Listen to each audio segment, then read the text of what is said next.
Welcome to the Intrazone, a show about the SharePoint Intelligent Intranet. I'm Mark Cashman, here with my co-host, as always, the Chris McNulty. Today, we're talking about the user horizon, what it's like to work with users both inside and outside your organization, mixing and matching and moving back and forth. Joining us today are Richard Harbridge, CTO of 2-to-Lead, and David Lavenda, CPO of Harmon.ie, and they're going to help us dig through all of what they think and how they support people, customers, everyone working inside and outside of their organization, and hopefully you'll see a lot of myth busting. That's right. We really want to break up some of those myths and highlight, what are the benefits with being able to work with whoever you need in context as the work stream and the needs of your project dictate. I know you've got a really good example before we dive in, and I'd love to hear you have now established a pretty robust partner program. Started off with business applications, you're growing it now, and inclusive of some of the other people that you work with internally. But I know it involves a lot of partners. Can you talk a little bit about how you're leveraging tech to work with people who are clearly not an @Microsoft.com person? Absolutely. So we have a couple of programs where we engage 50 or 60 companies who are our partners. We'll talk about content services, have about 20 MVPs who act as advisory members of the committee where we share information back and forth. 3 years ago, we would have just done this with a live meeting phone call once or twice a year. And we're using meeting tech around that, being able to use Teams to set up meetings and make sure that we're distributing recordings and so on and so forth. But for us, that SharePoint group site is foundational to how we work with users. We use news that we distribute to people to do recaps or important updates. Most of the focus that we have is sharing documents, and they want to get information from Microsoft. But it's really important for us to also be able to get feedback. And we know, internally, when we're working on a blog post, we're using revisions in line and comments and all those sorts of things. It's not any different when you're at Microsoft. We do not want to email documents to 100 people to ask them to mark up changes and send them back to us to integrate them. So we have one version of the truth. We invite our guests to come in and work on these documents with us to give feedback and so forth so that we don't have this massive reintegration problem. And it works really well. So a couple of questions I'm just curious about, because a lot of what we want to talk about with Richard and David is what are their thoughts about when users work with each other and certainly then work with external users. Have you ever been contacted by the Microsoft IT department? Chris, you're doing crazy stuff. We've set it up, and now you're out of boundary in what you're doing and how you're sharing. I will say 2 or 3 years ago I was, when we were starting to set this up, because at the time we did not, by policy, support external guests. So they contacted me because I contacted them and said, I don't seem to be able to use this wonderful tech that we've built, and they hadn't enabled it yet. And the same thing happened here that happens in many organizations. They realized that unless we had an easy way to be able to share content outside of our traditional architecture boundaries, we were emailing it to people. So that's even less control. With this group of constituents, we have a blend of internal Microsoft people who review and contribute to content as well as outside people. But it's important that it be kept safe. There's some NDA proprietary information on roadmap, on competitive information that we're happy to share with our NDA partners. But we have a different conduit to share kind of across the broad universe of 25,000 partner organizations. And some of those partner organizations are competitive with us in some space. And so there's sensitive information that we're not going to use those public distribution channels for. So being able to create a SharePoint team site along with Microsoft Teams for chat and being able to bring meetings and all those things together in one repository works exceedingly well for a distributed organization. So my second question before we get on to the interview both with Richard and David is from a user perspective, when you invite people in, whether they're familiar with these tools or not, have you met any resistance, not so much from them as people, but from them as actually being able to participate, being able to share and access what it is that you've shared with them, but also to be able to provide comments and feedback? Not really.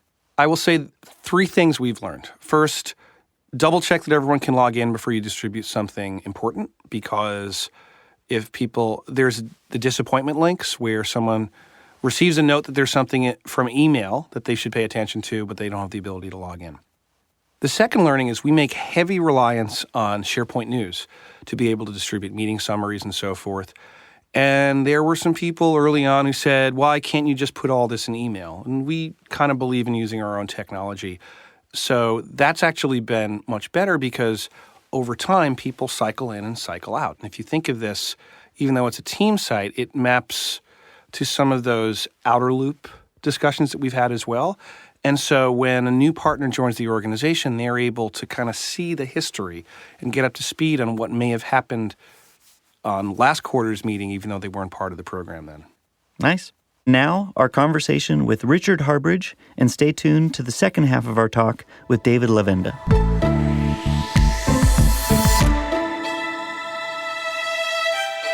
There's a guy I used to see on the conference circuit who had just so much user empowerment materials. I remember one time he delivered 109 slides in 30 minutes. That's impossible. 109 slides in 30 minutes. All right, so as you, the listener, do the calculation of how many slides that is per minute, we would love to introduce you to Richard Harbridge. He is our friend coming from Canada. He's from a company called To Lead. Richard, welcome to the Intrazone.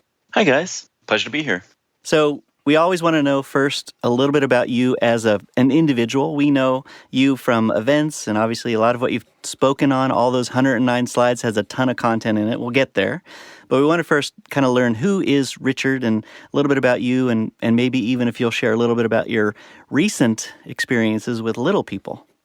Yeah, so I have two small children. One is 4 months, and the other one's 2 years and 4 months. And I guess we're talking about empowerment. A lot of that's sharing and teaching kids to work and collaborate with one another. So we're still working on that. If you're a SharePoint geek, we're still kind of in that check-in, check-out phase. There's no co-authoring between my children right now. We're taking turns.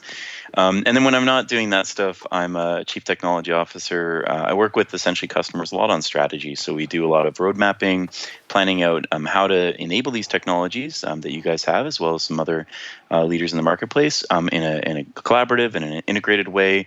Just like last week, I was speaking in Denmark at an Internet and Digital Workplace conference on intranets and digital workplace strategy. So that's essentially what I spend a lot of my time on. So Richard, I've known you for a number of years, and I know that, your career, the first place I encountered you were working an awful lot directly with customers and implementation for portal services, and your journey has taken you into Microsoft and beyond with To Lead to be able to help advise some of the largest organizations around the world. Can you kind of give us a quick summary of what that journey has been like for you? Yeah, I think a lot of people are going through a similar journey, right? Where, maybe you've been focusing on either one technology and you're broadening because in sort of the future state that we have to do a multitude of different technologies. We need to understand those. And especially in the SaaS world, right? We have a lot more there.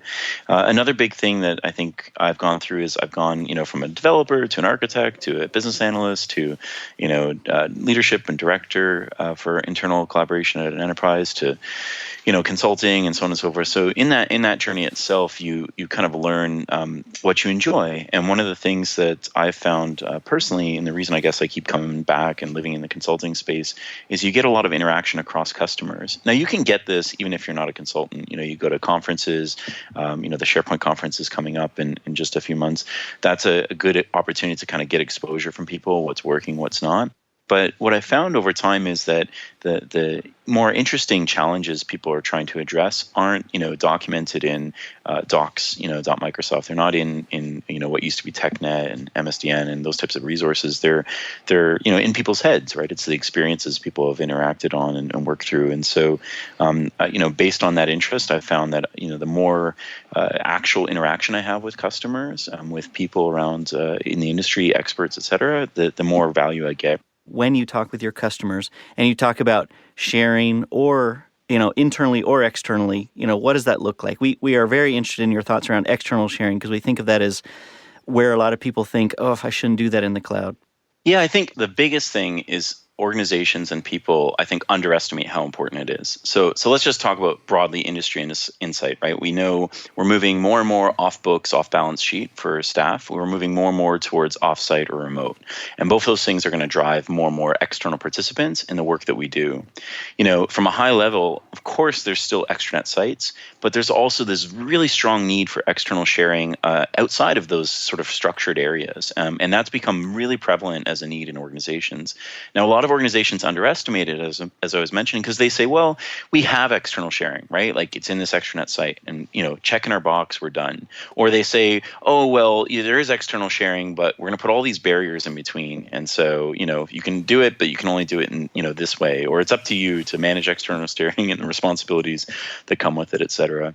And I think we need to look at that, just like we look at intranets, just like we look at, core collaboration scenarios. We need to really, really make sure we have the right strategy for external sharing as well. And so we tried our best to put a white paper together that was about external sharing, best practices, decisions you need to make, et cetera. And really it kind of was broken down into three sort of categories. It was like org level decisions and org led sharing. So think of that as, how do we create those extranets? What decisions do you need to make for external sharing, especially with like the Microsoft stack? Like how do you enable those effectively? Then there was like individual level at the far end. And then in the middle, the hardest area often is the group leader, or the site owner, if you're familiar with SharePoint terms, or the team owner from Microsoft Teams. Like that level is also very challenging to figure out how to successfully support people in those roles. So that's kind of like how we think about it from a breakdown. So at the org level, what we often find is organizations need to make those key decisions. So go ahead. I just was going to say, when you talk about it at the org level, are you at least initially talking about, do we turn it on or do we leave it off? Or we're going to turn it on and now we've got 10 things to decide? Exactly. So again, I think people think of it as, turn it on or off. And, let's be frank, a lot of people think, well, the easiest thing is to turn it off. Just like if, there was no system, we didn't have to worry about it. The reality is that's one very relatively easy decision. And I'll even give you the answer. I don't care who you are. The answer is yes, you turn it on. Even if you're in a highly regulated, super controlled environment, I think the answer is still easy. You turn it on. You might control it and only have it in a very particular subset of spaces and controlled in a very, very discrete way, but it should still be on because one, you need to, even if it's just IT, you need to understand the capabilities that are there so you're not making poor decisions around investments that compete or quite frankly don't take advantage of this incredible innovation that your team, the Microsoft team, has been putting into the space. So can we talk about that a little bit? Because when you're sharing off a platform like SharePoint and M365, as opposed to sharing off of a much less sophisticated platform that lets you just publish things on the web and everyone can go get them. You're on a platform that has a lot of organizational tools and controls, balanced against the challenge that, you mentioned about work is moving off balance sheet. I would also add in the competitive pressures around velocity and about doing things that are frictionless mean people shouldn't have to think too hard about how many hoops they have to jump through to share a file, because if there's too many hoops, they just go off books themselves and email it or do something else. Like, how do you guide an organization into how present those controls should be? Do you think that letting people know that it's a managed platform and there might be one extra hoop helps them feel more confident, or do you think it slows down the velocity of sharing? Yeah, I think it's important to understand that you can have the best of both worlds, right? So we know that if you think about the challenges the organization has, let's talk security briefly, right? Mm-hmm. We know that securing the container is no longer an effective strategy, right? We need to secure the content. So you can call information protection. From a Microsoft perspective, there's lots of ways to do this where we can protect, a specific piece of content via DLP or via other methods, labels, and then, have a policy of information applied to that. So we can secure the content. And in that model, we want that to be relatively frictionless. So the more automation, the more it's based on location, where you're working, you kind of expect that behavior, those types of things. That's kind of up to us as organizations to understand and apply intelligently. But the reality is that ensures, even if I'm using those unsanctioned IT file sharing tools that are, quite frankly, not as secure or as effective, we can use those tools because the content's protected. Going back to the previous comment, which is like, okay, let's assume the content's protected and we've got that strategy. Why would I still use, say, SharePoint or Microsoft Teams or these other Microsoft tools to do that sharing, OneDrive, et cetera, over, say, some of these, quote unquote, unsanctioned file sharing tools? And the reason a lot of organizations use that over them is because you have a lot more that you can actually make seamless and easy for users. The easiest thing to reference is that you can use your external identity, right? So if I'm sharing, if you're sharing with me, you can use richard@tudalead.com, my email address, and we can share with one another that way. And I can use my own identity, my own password, everything else is normal. What's more, there's nothing stopping you as an organization from saying, you know what, anytime we invite an external person, we want sort of a check, which is that IT or somebody is going to kind of approve that. So you can set it up so that instead of just allowing anyone to add users, which is definitely a strategy that can work, you can make it so that there's sort of a request model that IT adds them via Azure Active Directory, bulk or just one-on-one basis, and then that adds them to sort of a people picker that now people can add them to the various sites. And the reason that might be helpful is you could have all sorts of governance and rules around not just expiring access to a resource, but expiring access to the whole individual that's externally using that tool. We obviously focus on Microsoft's way of sharing it, but I want to talk a little bit more in the abstract. Like, we've recently introduced over the last year or two the capability that when I'm sharing a file with someone, I can add a password to the share. Now, that's something that I as an individual can choose to turn on or turn off in many configurations. Do you see that as being something that gives people more or less confidence in being able to share files? I think it increases confidence. The important thing is it's an option, right? It's not like you have to. It's not defaulted to do that. That's really important. So, for a user who doesn't trust, the security, it's really nice to be able to have this extra layer, or who isn't certain that someone's not going to take a guest link, let's say, and share it with other people, right? So I think it's an extra step that, as a cautionary perspective, makes sense. At the same time, if you take that example, the way you share needs to be really intuitive. So one of the best things about the Microsoft stack right now is that you have one share dialog. And whether you like it or dislike it, let's just move that aside. The reality is, at least it is consistent. If I'm in my file share, my OneDrive that's synced onto my desktop or a SharePoint library or something like that, I can right-click and I can do my share there, and the dialog that pops up is the same. If I'm, inside of Teams, if I'm inside of SharePoint, if I'm inside of any of these experiences where I might do a sharing action, it's nice to have that consistency where those kinds of options are, a checkbox away, et cetera. I'll even highlight one of the big benefits too is it's not like it's nebulous. It used to be this thing where permissions was like to know who had access to something was something you needed IT to get involved in.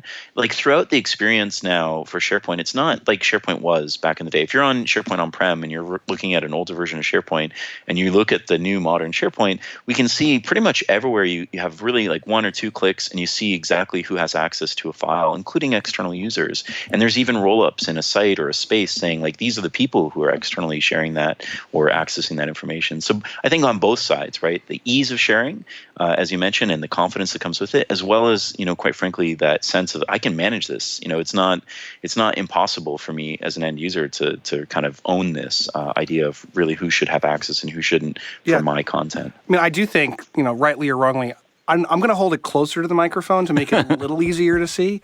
But, here on iOS, it is the same. I think we should emphasize that. The idea that once you learn to share in one pattern, we extend it into the way it works inside Windows or inside SharePoint or inside Office or inside iOS. Yep. And I would say to what Richard was saying, and now I can at least visually see what Chris is showing me, which is basically the sharing dialog box from OneDrive on his iPhone, and that he's going to share something cool with me right now. But the value of what I know the team is building, and I know this because it's sort of in my wheelhouse, is not only just a consistent sharing experience, but a consistent editing experience, a consistent view experience. You talked about syncing to your OneDrive or SharePoint or Teams, and rationalize that as a consistent files coherence story. we hope is great for end users. We hope is a real mind blower to IT who might think in terms of how am I going to train everybody? Once everybody's trained and our policies are in place, how are we going to ensure that that is something that actually gets validated and used wherever people can touch this content, be it on their file shares, PC or Mac, be it through their mobile devices, iOS, Android, Windows, tablets, PCs, a Surface Hub if you're lucky enough. But the reality is, exactly what Richard is saying. You define what it is you need, and end users can then further tweak based on their different use cases, but within the realm of what IT or the company policies are. And I'll just add to this, we also, everything we're kind of referencing, which is something that makes total sense is the primary way we share, is content, like documents, et cetera. But the reality is we share a lot of stuff that's not a document, right? So, using Microsoft Forms and being able to have external sharing on that, I can't name the number of times I've used that, right? To, get some quick surveys or insight. And I like that it aggregates the information for me, et cetera. Or, and it's, a tool that's in my wheelhouse. I can put it onto like an extranet site so that an external supplier where I'm pulling in, invoice data and all sorts of stuff, right? Again, non-document data, they can still, interact with Forms via Microsoft Forms or even Power Apps. Like this year, I know Power Apps via SharePoint List Power Apps will be available for external access. So there's things like that that are really quite helpful. And even if we go beyond Forms, you could talk about like news, right? I know one of the big things that I'm super happy that Microsoft has done is add news linking and this concept of being able to like pull in external sources and bring them into those internal environments or reference external things. And, because when we say external sharing, our default at an org level, or probably people listening to this are going to think, file sharing and extranet sites and things like that. But for an end user, when you say external sharing, it could mean the opposite, not just sharing stuff with external people, but taking external things and sharing that with internal people. And between Teams and Yammer and things like news links, there's so many options available there as well. There's not as much of this, to your point, friction or limiting factors that existed historically. One thing that's interesting you mentioned, like back in olden times when 2 years ago, when SharePoint was powered by kerosene and whale oil. Okay, 5 years ago. We were still very focused on the container as the key repository. And if I needed to know where to get something, I would go to the container. And we definitely see information sprawl. In terms of things are shared to me and by me from lots of different locations, personal OneDrives, team sites, Teams, things that are coming from other organizations, tenants, and likewise.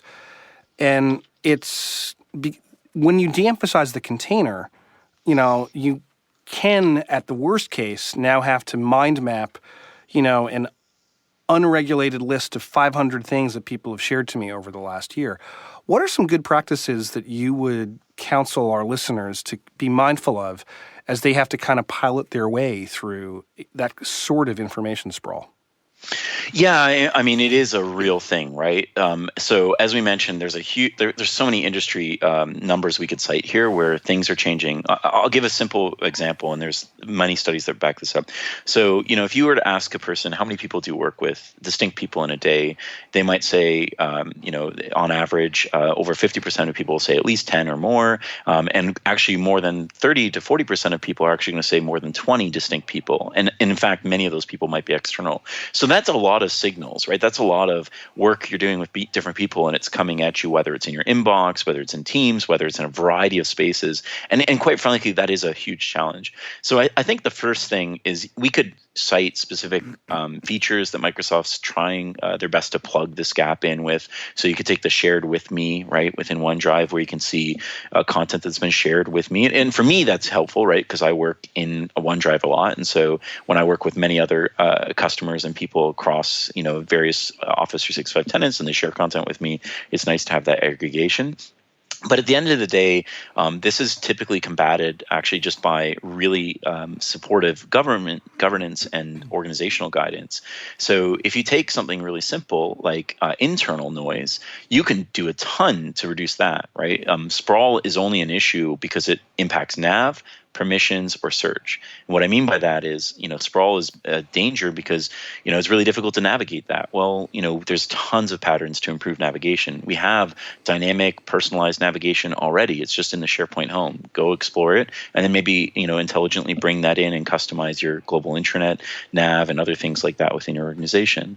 Permissions, as we mentioned, is becoming more visible, so that helps reduce some of the issues of sprawl. But more importantly, when permissions is designed in a simpler way, that also helps reduce sprawl. So, I don't want to get too deep into it, but like Teams has this really nice, simple model, right? You're an owner or you're a member. There's no visitors, right? And that really helps because it means that, you're kind of, even if you're not a truly active participant, you're perceived as that. And so it makes it easier to make sense of that. Go ahead. Well, no, I like that you sort of landed, or at least we're getting to Teams where certainly from a permissions perspective, it is a much more simple model and it is intended to be for end users, not IT.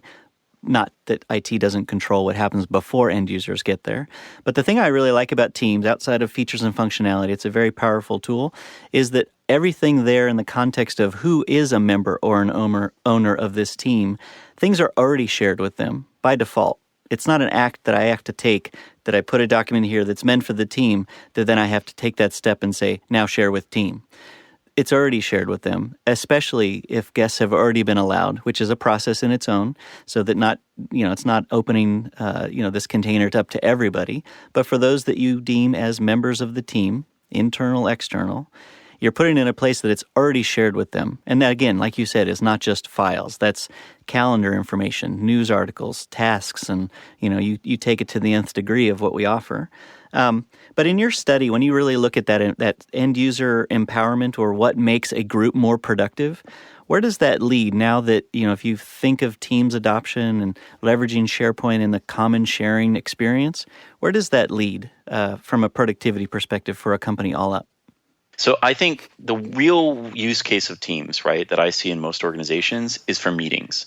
And it is a phenomenal meeting management platform, right? Because if you think about it, we have auto transcripts, we can record our meetings, we can have, if you put links, on the side of the meeting as you're talking through stuff, here's this link, here's that link. You have that in the context of the team. You have dialogue that people are doing. People can reference it after the fact. So like later, post-meeting discussions can kind of carry on around that channel and around that conversation thread. So, meetings are phenomenal. I'm not even talking about like meeting minutes and all that stuff. They're just way better in Teams than are arguably anywhere else that we've had them in the past. So that's huge. And in real world, in large organizations, like if we're talking about 100,000 person organizations that I've seen Teams successful in, they position it as meetings first because that's something everyone gets. You can use Outlook, be an Outlook person and not really be interested in all this chat stuff in Teams and still use Teams and see value in it because it's making meetings better. And what happens is when you do that interaction, you start to see that, this most of the time we collaborate around meetings. In real world, right, in business, everything we do around collaboration most of the time culminates in the meeting or was, triggered by a meeting in the first place. So by having that sort of nice focus in Teams, it really enables people to spread that out. When you combine that a little bit further for those people who are, kind of testing the waters, getting an experience here, and they start to see, hey, there's this activity feed. Hey, people can mention me on multiple things, and I can kind of triage content and information and signals that are coming in where I couldn't do that previously. That's a big change for people. So that change management is a gradual change for a lot of people, starting with meetings. But when they start to see that, then the sort of light bulb comes on and they go, hey, there's a different way of working that is different. It's not as voicemail centric, for lack of a better term, as email is, right? Email is very much like, here, I'm going to send you this, and I hope at some point you'll get to it, right? Instant message is the opposite, like, hey, let's have an interactive discussion. Teams is kind of in between, right? We have, of course, have IM in there, but it's this great way of like signaling like maybe a quicker response, allowing us to respond easier because it, triages that information. I think that's right, but I also think one thing that, we at Microsoft and we, the extended community, need to be mindful of is Teams does a great job of hiding some of the information architecture complexities that are out there, right? Because if I'm in a meeting and I share a file in the meeting, Teams will save it for me. We also are mindful that, there are more than two types of users. There's an analyst we were talking to last week who said people are either filers or pilers, which I think is interesting. And there's things that you can do with metadata to make search more helpful. But, we've observed a user behavior that isn't either or. Some people live in search, some people live in navigation, and some people navigate close and look around. And I think we have to be mindful that the best information architecture does not completely go away. I've talked to organizations that have no rules whatsoever around when do you do a group connected meeting versus an ad hoc meeting, and how do you manage the assets that come along with that, because it becomes harder for then people who they want to come 6 months later and say, where did we have that deck? Was it in the team, or was it in the meeting, or did I send it in email? I don't really remember. How do you see the best practices for some of that fundamental architecture influencing what we do with sharing moving forward? Yeah, so it's the number one issue, right? So what happens is, if you look at what's happening right now, we have a high velocity, and arguably Teams kind of makes the sprawl risk higher, because the right way to share, if I have a project A and I have a project B, right, two teams, and I want to share content between project A and project B, the right answer today is create a project A/B team, right? And so we're going to create more of these spaces, which is fine, right? Again, if navigation is well designed, if the experience is designed to orient it around that, these are really positive things that make it easier for users, because it's just like, oh, I have a space for that, I have a space for this. Navigating those spaces is something organizations need to invest in. So that's where I come back to the top nav, the SharePoint dynamic navigation, and the SharePoint home. But this is all triggered from one point, which is provisioning or the creation of these spaces. So I mentioned this a million times at sessions and with customers. It's like the top thing that always comes up. When you're creating a team or a space, whether it's external or internal, you need to know what that space is. So, and I mean, at the org level, there should be some insight into this. Now, it doesn't mean you need to create friction. It should be really easy. I can create a space. But an easy thing to do if you're a large organization is just add a questionnaire or a simple form that says, does this space, this thing you're creating, a team, a Power BI workspace, a SharePoint site, does this space relate to a department? Does it relate to a customer? Does it relate to X? So you're just asking these questions. And if it doesn't, then they just go through and it's really easy. When they click that, submit request or whatever that button is at the end, that should go create the space, right? Based on templates, based on, whatever you've defined to be the right solution. When you do it that way from the very beginning, it means we know what these spaces are for, and it gives us new opportunities to take all that complex IA stuff, use real data, how people are using the system, and then dynamically give them better experiences that are highly personalized. I think there's a lot that we're doing. I think there's also a lot that people and IT and even at the team level can do so that they start at the right place. And still, lots of things are already going to trigger and take effect based on where they start from. And what I was thinking while you were talking is there's the SharePoint Home Create site. That's one entry point. There's also the entry point of if I'm on a hub site that already has some rules and regulations around it that are enforced through the site design elements and the team site template and whatnot. If somebody were to start there, and that's where they're told to start, they get beyond that hoop and that hurdle of having to understand, what do I need to do? I need to turn that on, turn that off. I can do this, I can't do that. They really can just get started and be more productive. And I do believe it's because things are becoming more personalized, but also specialized beyond the all company view. Yeah, I think the key is you can control it, right? So Microsoft's approach is go to the SharePoint Home, click this button. Go to the your site, click this button to create. You don't need to use either of those options, right? You can redirect the SharePoint Home, when you click new to go to your own form. It's relatively easy. You can go and make it so like in your top nav, there's a request site button or whatever, right? Request space, a digital space button, which could be everything from the various Microsoft spaces to other third party or first party spaces that you're using in other applications in your enterprise.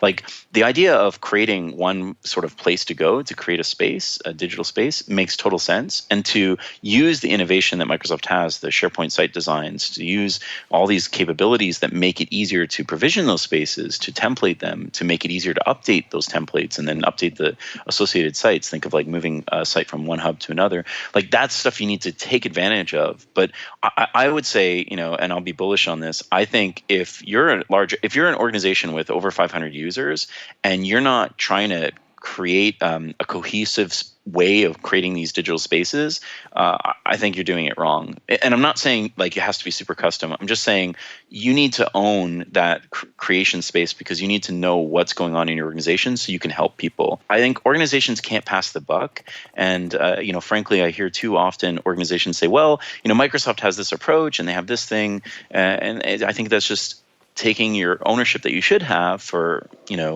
digital excellence and saying, oh, well, we'll just use, whatever the standard is across the industry. And if you're doing that, you're not going to be as competitive. You're missing out on a huge amount of opportunity that's very, very low cost to implement. I will tell you, we do not want to create more FOMO on this show. No more fear of missing out. And I know that we've got a lot of resources we're going to point people to. We've got a lot of mind share, obviously, from you and how we can all be a little bit more bullish and not being scared to turn on some of these things and know that we can manage them. If you were to give us a few links and ways that people can best find out about you and to lead, where would you tell us to go to learn more, maybe about external sharing or beyond that? It's easy to get hold of me. Just look up Richard Harbridge on Google or Bing. I'll be somewhere up in those top results on LinkedIn. You can message me or you can email me, richard@totolead.com. In terms of kind of extra reading or homework, I really love the intranet white paper we have. We have an update coming soon. So that's easy to remember. It's office365intranets.com. So www.office365intranets.com. The extranets one is www.office365extranets.com. We have, if you're doing a SharePoint migration, we have SharePointmigrations.com and Office365migrations.com, and they all redirect to papers that we've created for those purposes. I mentioned governance a lot, so if you're looking for like adoption resources, again, easy URL, Office365campaigns.com. If you're looking for metrics and ROI type guidance, Office365metrics.com. You get the common theme here. So, I would say like start with the free resources that we purposely try and distribute that answers a lot of those questions. There's an amazing community out there. Go to events like SharePoint Conference. It's coming up in a couple weeks. I've got an intranet talk there and a full-day workshop if you're really keen. And then don't hesitate to reach out for those one-on-ones. As I mentioned, like people learn from others. And a lot of this stuff, it doesn't need to be as scary or challenging, especially if you do it with a friend. Awesome. Well, we thank you for being on the show. We'll make sure to put in as many of the links that we can, but certainly point to people to know that it's just a treasure trove of resources. But because you are the treasure, along with, of course, the friends that we know that work at To2Lead, thank you for your time. Thanks for obviously up-leveling some of the awareness of what you can do with external sharing, but I think most importantly, that bullish aspect of these features are not things to be feared. They are things that will help you be more productive, both internally and externally. So thank you for your time, Richard. Thanks for having me.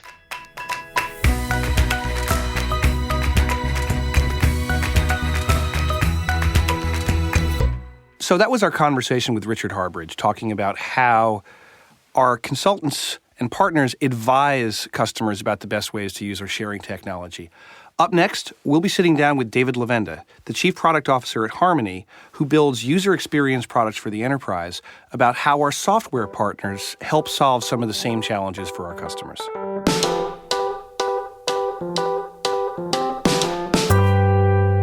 Up next, we're talking with David Lavenda, Chief Product Officer at Harmony. David, welcome to the show. Hey, thanks. Thanks for having me. Yeah, thank you. And I think for today, where you're joining us from, we want to start with where are you actually sitting physically right now? I am in Israel at this moment. Wonderful. So power of Skype bringing us together. We appreciate your time. Tell us a little bit beyond where you're sitting, and we'll get into a lot of what Harmony offers to the SharePoint community and beyond, but a little bit about yourself and how you got to where you're at and some of what you focus on. Okay, so great. So as you mentioned, I'm a Chief Product Officer at Harmony. My background was in physics and engineering, but most recently I completed a master's degree in science, technology, and society, which looks at the interplay between technology and society. And my thesis was around information overload and the role of email in organizations, of information overload through several periods of time. So that's how I got into what we do at Harmony, which is very much about user experience and helping people deal with information overload. And I'm also an international scholar for the Society for the History of Technology. So at what point in your career did you take a look at your inbox and realize that you had crossed Avogadro's number and it was time to figure out a better way to manage your email. Yeah, when the number of the little red dot appeared with scientific notation, I realized that I probably had an email problem.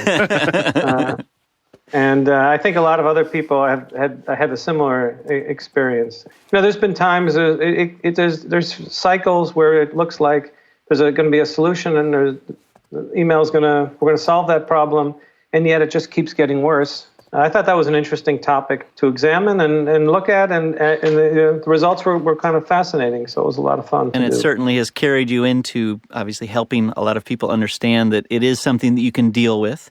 And certainly a lot of solutions around that map to what a lot of customers are trying to do, not just manage their inbox, but to increase productivity and move things forward so that projects get done, people are able to communicate and connect with each other.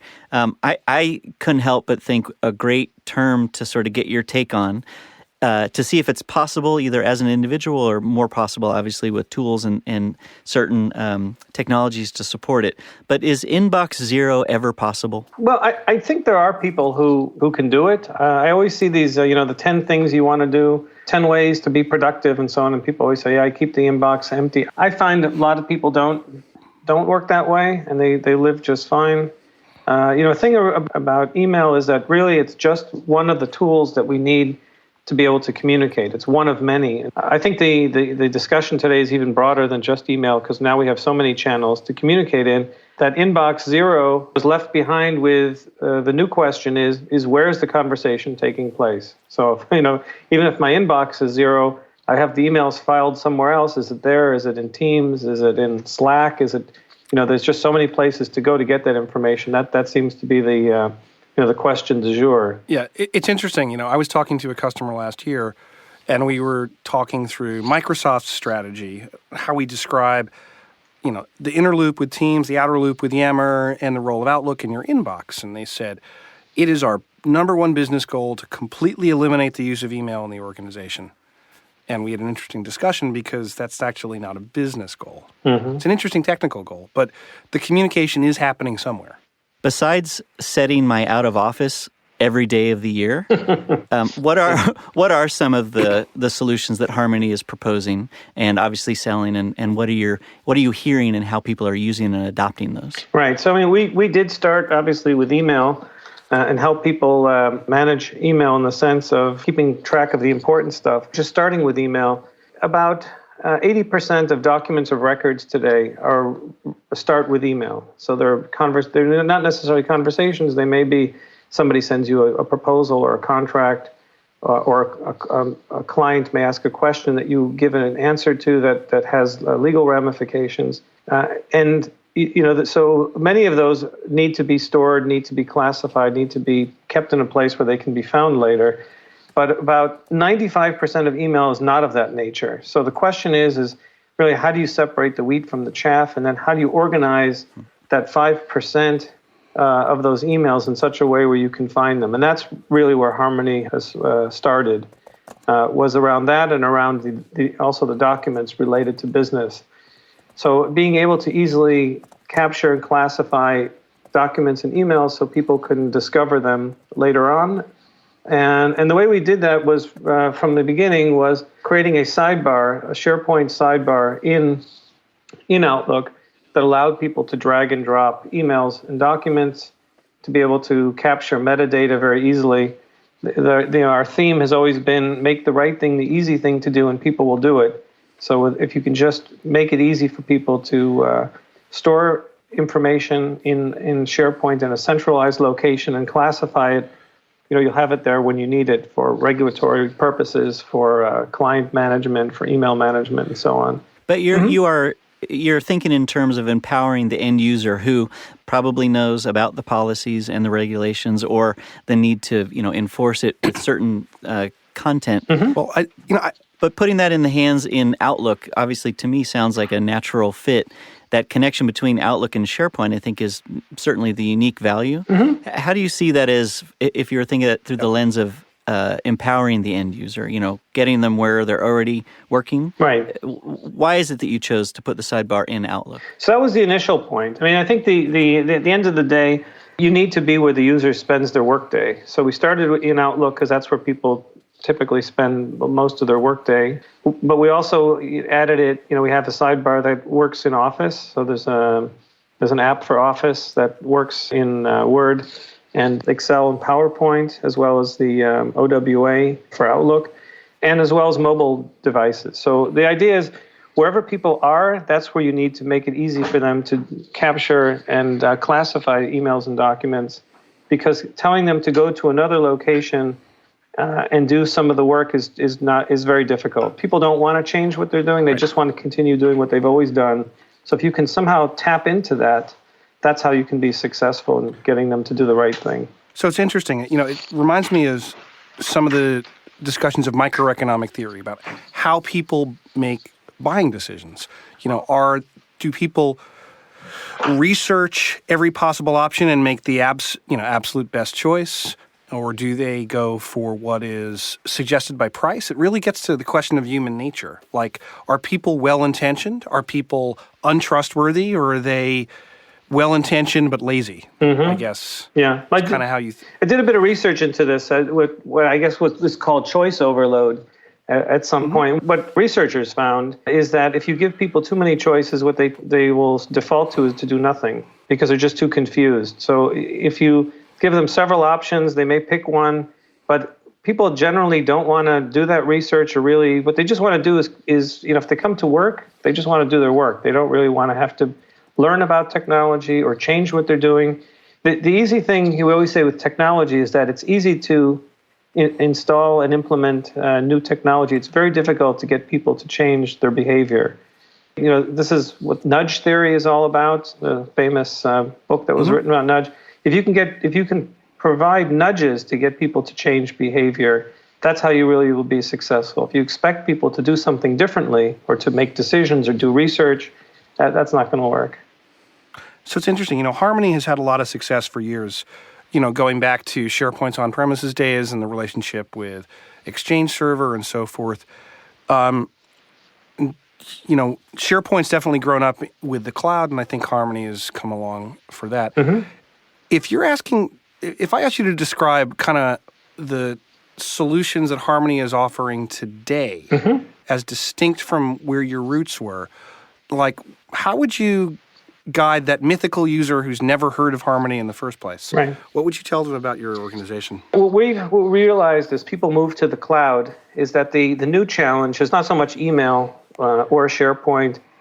What happens now is that there's just a vast amount of both information overload in general in the cloud, and specifically what we call app overload. You have just too many places to go to get information, including in Office 365, where you have things like SharePoint and OneDrive and Teams and Yammer and many other apps that some have a little bit of overlap of capabilities.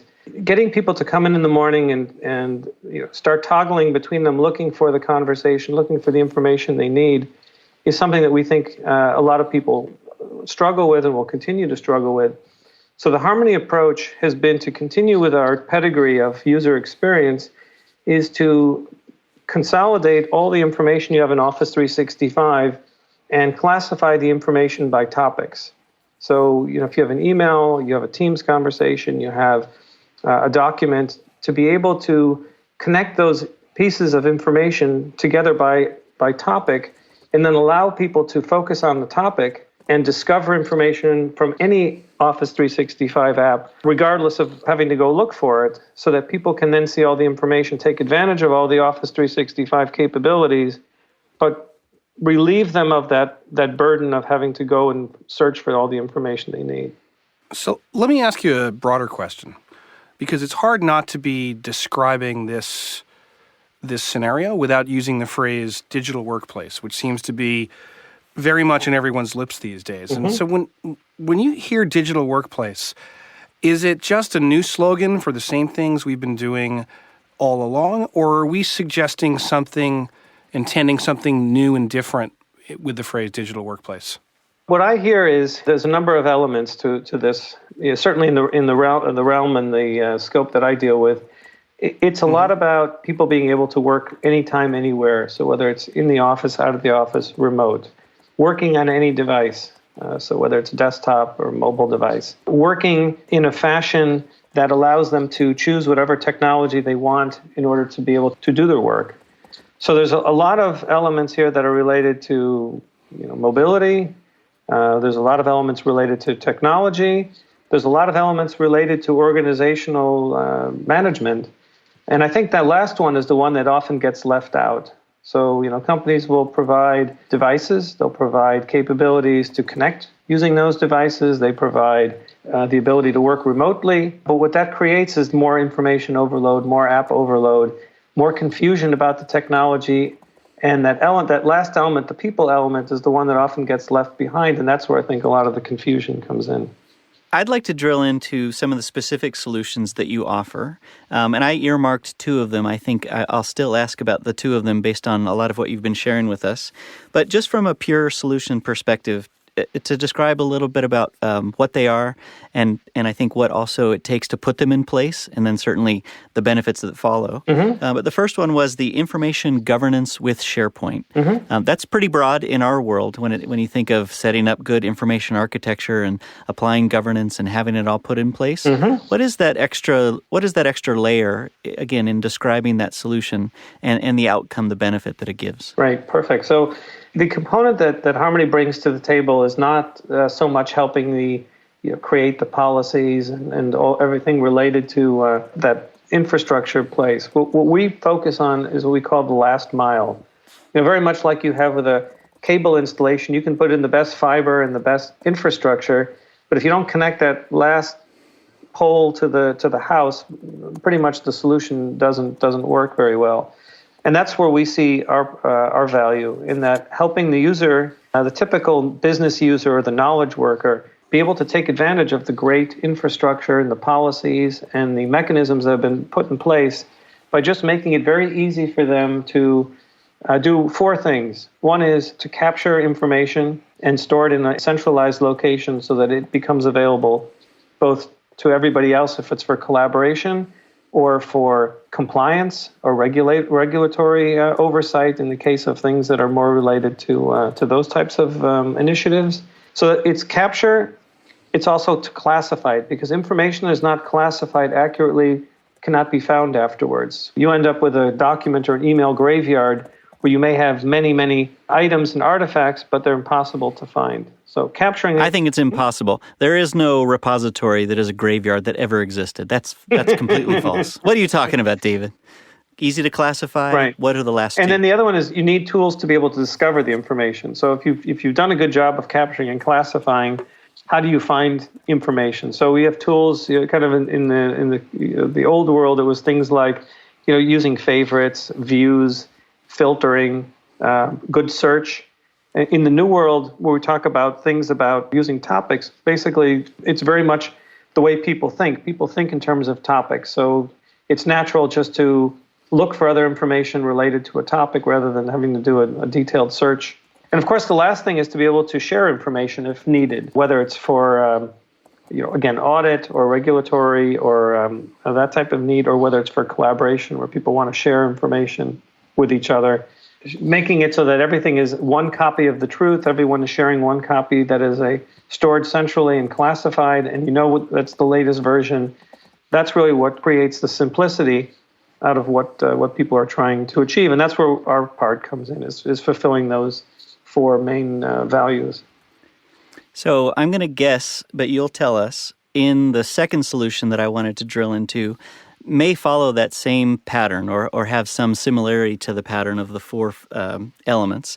But this one piqued my interest to hear a little bit more about. You title it Managing Cases in SharePoint. And I'm going to guess it's not just for legal firms, but possibly. Can you tell us a little bit more around that solution if you were to be managing cases in SharePoint? Right. So that one is not so much legal. Our main customer case in that one, we have many, many customers, is in the professional services field, where we have companies that do things like tax advice or do pension advice or healthcare, where companies work with other companies to provide services around some sort of technical advice that they need to give. And questions come in through email, questions come in documents.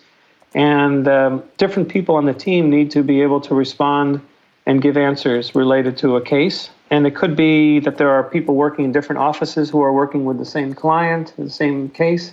So everybody has to have access to common information to be able to see what's been asked, what's been answered. And of course, all of these have legal ramifications later on, because when you give advice on something like a pension fund to a government or to a company, then you have to stand behind that. And so in that case, you need to be able to find that information. So I'm wondering if you can sum this up for our audience. How do you and Harmony really think about bringing solutions that help an Office 365 user get better control of the flow of information day to day, balanced with governance from IT? How do you help with that? Where we are today is taking the kind of the major tools that people use, again, whether it's email, whether it's documents in the form of things like SharePoint or OneDrive, also looking at things in teams and groups, and helping people make order of that information, single repository, being able to classify it so it can be found later on. The use case that's used today is around ones where email, there's some element of having to capture and classify emails. But I think going forward, as Office 365 becomes more popular and more used and people start to take advantage of more apps, the challenge here is less about gathering everything into a single place, but being able to see everything in a single place. This idea of being able to kind of have a higher level, so people don't need to focus on the underlying infrastructure of just apps, but being able to abstract this out into the way people think. People think in terms of things like products and services and projects that they're working on. They don't necessarily think about email, team conversation, what channel was that conversation taking place in? That's where we see this heading. So I'm going to stop you there and ask you a little bit about stuff showing up in unexpected places, because I understand you have a little bit of a history of being in and around the Nobel Prize. Could you tell the audience a little bit about how it is that you came to be on stage in Stockholm in 2015? Well, the first thing is I was sitting in this bar in Stockholm. The next thing I knew, I was on stage at the City Hall. It was all a blur at the moment. I don't know, winding it back. Some of my colleagues told me what happened. What we actually did was, for a number of years, we've organized these, we call the Top 25 SharePoint Influencer Awards. We've done them globally, and then we do them in Europe at the European SharePoint Conference. And that year, the conference was in Stockholm. So we decided to give out the awards at the dinner, which was held in the hall where the Nobel Prize is given out. And it just seemed like a natural step from there to impersonate the King of Sweden and turn it into a Nobel Prize ceremony. Yeah, it is one of my favorite moments across the history of this crazy community, David. Seeing you in the blue Nobel sash was really fantastic. Well, it was better than the following year being dressed up as Mozart in Vienna. That was a little bit. Well, we commemorate you today and consider your past, and I'm now more honored than when I even started this call.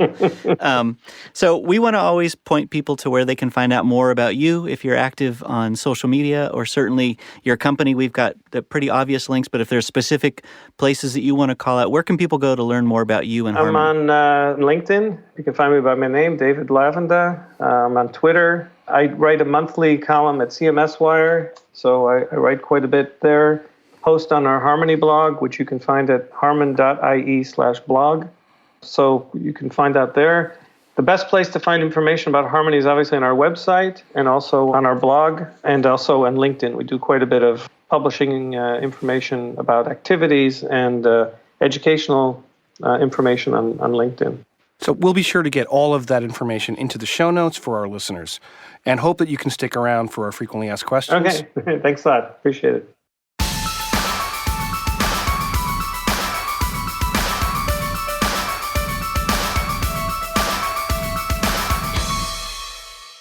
And now it's time on the Intrazone to turn our attention to events happening in and outside the community. You know, we're wrapping up winter. It's getting warmer every day. It's a beautiful day here in Redmond. It's going to hit 75 degrees. It's a good day to go outside, and we're seeing that the community is starting to go outside and reconnect after a long winter to learn more about what's happening with the platform. I can't wait to see how and hear when people connect. And certainly with the sun out and sun on their faces, why not soak up a little SharePoint? And what a better day to do it than a Saturday. And there is a mega SharePoint Saturday coming up, April 6th. If you've ever been to a SharePoint Saturday, it sounds like this weekend is the one, no matter where you turn, left, right, up, down, north, south. So you said mega. That means probably 2 or 3 happening at the same time. There are 4 SharePoint Saturday events. The first one, SPS Houston. Follow it at SPS HOU, and that will be at the Microsoft MTC building. And certainly stop by Billy's Donuts and get a share donut that we put out there. SPS Johannesburg is hashtag SPSJHB, and just follow the at SPS_events. And this will be at the Microsoft office in Bryanston. Then there's a really big mega of the mega at SPS Twin Cities. This is at SPS Twin Cities, hashtag SPSTC.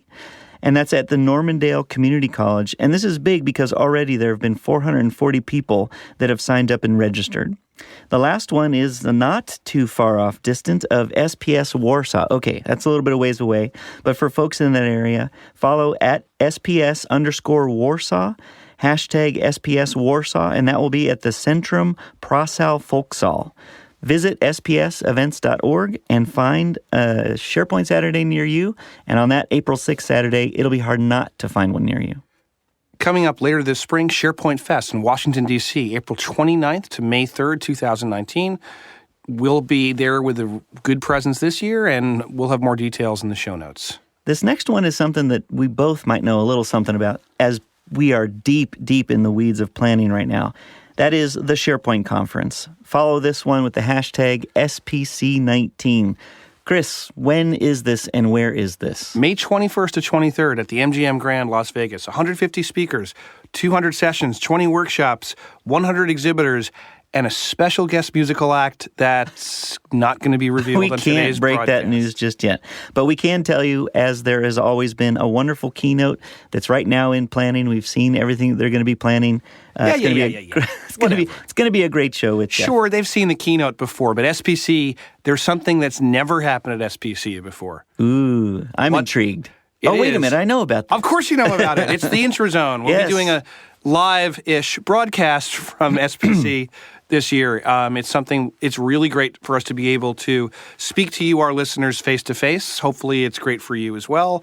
But being able to bring it together on stage with our guests is a really wonderful opportunity for us to get out there with some interesting sound effects. Yes, Chris always has his sound effects machine, and we're working on getting you some really great panelists, but we also want to make sure that you know we will ask you questions, so get your answers ready. We want to hear your frequently answered question. But definitely think in terms of SPC that if you've been craving these new teal SharePoint socks, there's going to be hashtag SP socks everywhere. So register today at SharePointConference.com. If you have a favorite speaker, if you're already tracking some of the sessions, use their last name as a registration code and you'll get $50 off. For folks who are not going to come across the ocean to SPC, European Collaboration Summit is the week afterwards in Wiesbaden, Germany, May 27th to 29th. You can find them at collabsummit.eu. It is the premium European modern workplace conference covering Microsoft 365, SharePoint, Azure, Teams, business apps, and more. We'll have more details on the show notes and also the wonderful tourist opportunities along the shores of the Rhine River, opportunities to go visit some vineyards, and I suppose do some technical education while you're there. Those things blend well together. So if you are staying on the stateside, a little bit later in the summertime, June 10th to June 11th in Atlanta, Georgia, is the Microsoft Business Applications Summit. We'll have a link to go and you can read all about it, but just to know, similar to the Collaboration Summit in Europe, this blends together a lot of technologies, Dynamics, Power BI, Excel, Power Apps and Flow, and mixed reality. We're expecting about 6,000 people there. There'll be hundreds of sessions, over 300 experts. You'll be able to hear from experts like James Phillips, who's the CVP of the group, Alyssa Taylor, another CVP, and even one or two non-experts like me. I was just about to say, you're going to be there. So if you haven't seen Chris this year, Chris is your guy. He'll be there. Events. Chris, I think we've said a lot about events. I think it's time to move on to FAQs.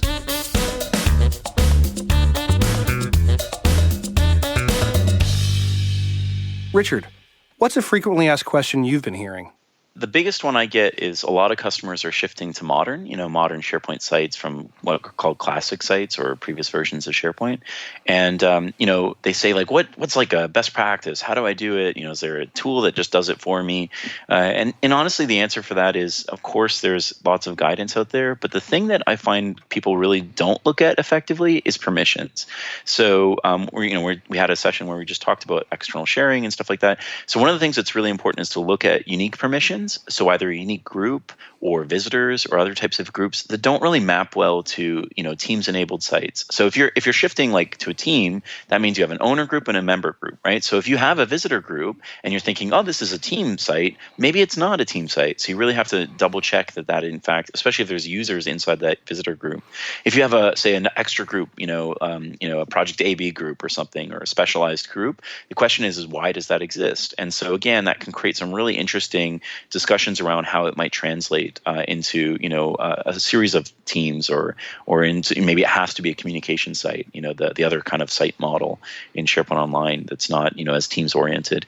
And I think that understanding that and looking at that permission lens is really, really helpful. And I can't I can't list the number of times I've seen customers not really look at permissions when they're doing like assessments and analysis and preparing for kind of a modernization effort or a migration, to SharePoint Online, where they're going to do modernization as a part of that. Richard, I think it's always great to hear a ton about permissions, and getting clarity on it we know is always top of mind. David, you must get inundated with questions about what you offer or just in general about the scope of what you cover. These days, what are you most frequently getting asked? And of course, the value. What is your answer? So what I often get asked is, I already have Office 365. Why do I need something else? And what we always talk about is the user and the necessity for user experience and tying everything, all the different apps together in Office 365. Nice. I think it's a nice package offering, but I think the value that we always try to promote with partners and certainly with Harmony as a great example is there's a lot that we offer out of the box. We want value out of the box for big and small customers, but we're never going to cover every single feature requirement, nor are we going to be focused on the different industry and regulation requirements, especially when you think of out of box. And when you think of configuring or customizing, our business has been built on not only our own innovation, but that value of partners on top, next to, beside, whatever you might consider. So I 100% agree with you. And in this space, from everything that you've shared before FAQs, I would say hopefully people get that visual and audible of why. And thanks to your answer. Chris, what's your most frequently asked question? It's interesting. I've been getting questions a lot over the last few months in the opposite direction, from customers who come to us and say, I don't even have Office 365 yet, but I hear about all of these great sharing controls that you have. How can I get started? And the answer I give them is to look at OneDrive, what we call OneDrive Consumer, because many of the same sharing experiences and dialogues and controls that we put into SharePoint and OneDrive as part of Office 365 are there for you in the consumer platform as well. So if you want to add a password, if you want to change the expiration date for a link, that's available to you free of charge. Yeah, and that's true in web, in mobile, and on the desktop, PC or Mac. Yes. So a lot of consistency in both what the experience is and if you think across consumer and commercial. That is one team building the experience with considerate boundaries as far as where you're storing your content. But as far as the end user experience, I think you're 100% right. Great. Mark, what's a question you've been getting? Really, it's just that, should I be leveraging this older technology? They may still be on premises. But the big question is, how do I move from that leveraged infrastructure to the cloud? Does it translate? Do you have something that you offer me that was kind of like that? And the answer, I think, is no more true than it has ever been, especially in the last 6 to 12 months. in the context of Office 365 groups, you already have a deep connection between SharePoint and Exchange. But I think the value that we move towards, and I hope that we made the right decision based on how our partners and customers receive it, is that you keep that content type in the right repository. Email is great in Exchange. Content, documents, the sites, news is great in SharePoint. And when you need to move it, and I think this is where the Harmony solution is really perfect on top, is when you need to move something for more regulated purposes, you put that content where it needs to go. And helping somebody do that, is a move into the right repository. I think that's right. And, the other related technology I also mentioned to folks is inside of Teams. Teams has the idea of mail-enabled channels. So if you've been used to the idea of on-premises, you have a use case for I need to email something to a SharePoint folder. You can email it to a Teams folder, which gets it into SharePoint, gets it into Teams. It's not a one-size-fits-all solution, but it may solve some of the challenges people have when they're moving from the legacy heritage into what we're doing. I think what people want to feel that doesn't really matter where that information is that they have access to it and can find it, and it all looks the same from the user experience. So, if they can access it and get to it and work with it, and it all looks the same and behaves the same, I think that's a home run. Great. I'll take it. I'll be in the other side of the fence catching your home run hit. Thank you to our guests, Richard Harbridge from Two to Lead and David Lavenda from Harmony. Check out our show page for links to everything we talked about today and more. Go to aka.ms/The Intrazone. We love hearing from listeners. Do send us your questions and feedback for the SharePoint teams. You can reach us with ideas and more via email at theintrazone@microsoft.com or on Twitter @SharePoint, @mcashman, and @cmcnulty2000. Tell all your friends and colleagues about the show. Subscribe wherever you get your podcasts. Thanks so much for listening. We're your hosts, Mark Cashman and Chris McNulty. This has been The Intrazone, a show about the SharePoint Intelligent Intranet.